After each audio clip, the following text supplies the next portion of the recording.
Comment Manchester United peut gagner contre le PSG? Des brefs avant-match.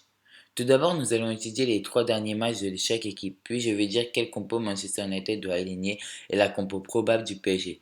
Et je vais terminer par la conclusion. Ah oui, justement, allez voir la chaîne de Loïc Galta Volgar, je vous mets les liens de sa chaîne en description, il parle du PSG et de Manchester United. Allez voir Mancunien Vie Old Trafford Théâtre des Rêves, allez voir sa chaîne qui est en description, il m'a beaucoup aidé à mes débuts, même si c'est encore mes débuts. Bon, commençons par la forme du PSG qui font un bon début de saison. Lors de ces trois derniers matchs, ils ont gagné 2-0 contre Reims, 6-1 contre Angers et 2-0 contre Nîmes. Lors de ces trois derniers matchs, Mbappé a mis 3 buts dont un doublé contre Nîmes. Mais comme vous l'avez compris, le PSG a été bon mais contre des petites équipes.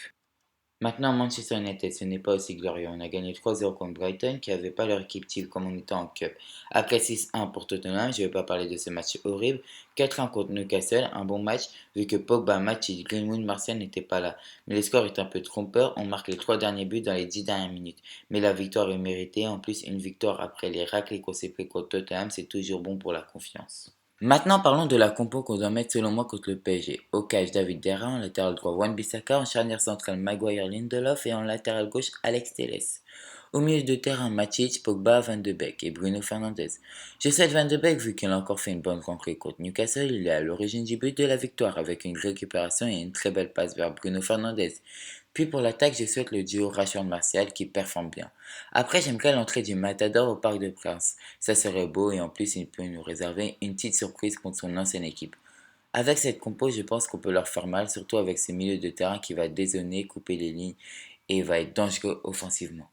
La compo du PSG sera sûrement Navas, Florenzi qui est excellent avec le PSG, Marquinhos qui va sûrement jouer d'après la presse, Kipembe, Kurzawa, Gay, Danilo Pereira, Verratti le trio offensif, Neymar, Mbappé, Di Maria.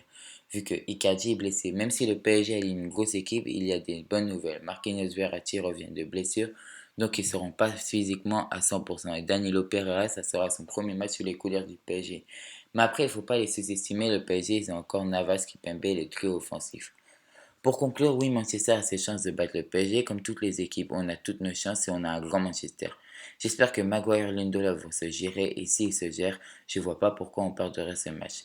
Mais bon, après c'est quand même le PSG, ils sont supérieurs à nous. Sinon, c'est la fin de la vidéo. Allez, Manchester United, on croit en vous. Lâchez un petit like, abonnez-vous, commentez, partagez, ça me fait vraiment plaisir. Et sinon, salut tout le monde!